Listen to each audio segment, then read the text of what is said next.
U.S. prosecutors have charged two former high-ranking Syrian officials with war crimes. They're accused of overseeing the torture of civilian detainees, including American citizens. The downfall of the Assad regime in Syria has raised hopes that more information could come to light on the whereabouts of U.S. citizen Austin Tice. Tice, a Marine veteran and freelance journalist, disappeared over 12 years ago while reporting on the Syrian civil war.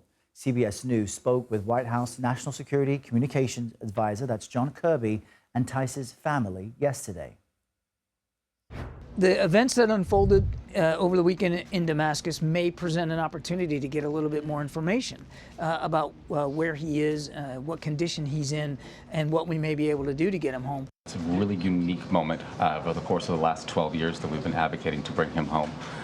One of the things that we truly believe is in chaos there is opportunity. So this is the moment to reach out to any and all organizations or individuals to do anything in their power, anything they can do to help us bring him home. And for more on the Israeli reaction to events in Syria, we're joined by CBS News foreign correspondent Debora Patta. Debora, great to have you with us this morning. A Syrian war monitor is reporting that Israel has launched over 300 airstrikes over Syria since the fall of the Assad regime. I know things are fast developing. What can you tell us about Israel's military response to what's happening in Syria? Well, first off, Errol, the stunning collapse of the Assad regime took Israel by surprise, like much of the Middle East. But as you pointed out, they have wasted no time using the confusion of what exactly happens next in Syria to carry out those hundreds of strikes across Syria, including the capital of Damascus. And that is according to the UK-based Syrian Observatory for Human Rights. It says it's documented more than 300 since the fall of the Assad regime.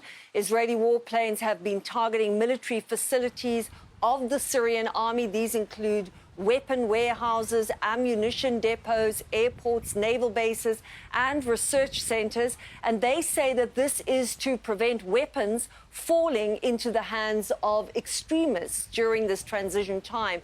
But the Syrian rights group that you mentioned there says the strikes have destroyed all the capabilities of the Syrian army and that Syrian land is indeed being violated. Errol? And tell me more about what's happening inside Israel, because I understand Prime Minister Netanyahu has taken to the stand in an Israeli court. What can you tell us about what's happening there? Well, absolutely. This is a pivotal moment in this long-running trial, marking the first time an Israeli prime minister has taken the stand as a criminal defendant. Prime Minister Benjamin Netanyahu has repeatedly sought to delay the proceedings in his corruption trial, citing the ongoing war in Gaza and security concerns. But today, he said he's waited 8 years for this moment. He has denied any wrongdoing and called the charges absurd. It's an easy day in court for him on the stand, though, as he is only being questioned by his defense lawyer. But it is definitely a low point in what is really his decades-long political career, Errol. His critics say he's obsessed with his image and wants to be seen as a respected international statesman. This stands in stark contrast to being in the dock. Those critics have also sought to link his corruption trial to the war in Gaza, saying the allegations led the prime minister to attempt a contentious judicial overhaul last year that bitterly divided this country and created an image of weakness, which really encouraged the October 7 attack.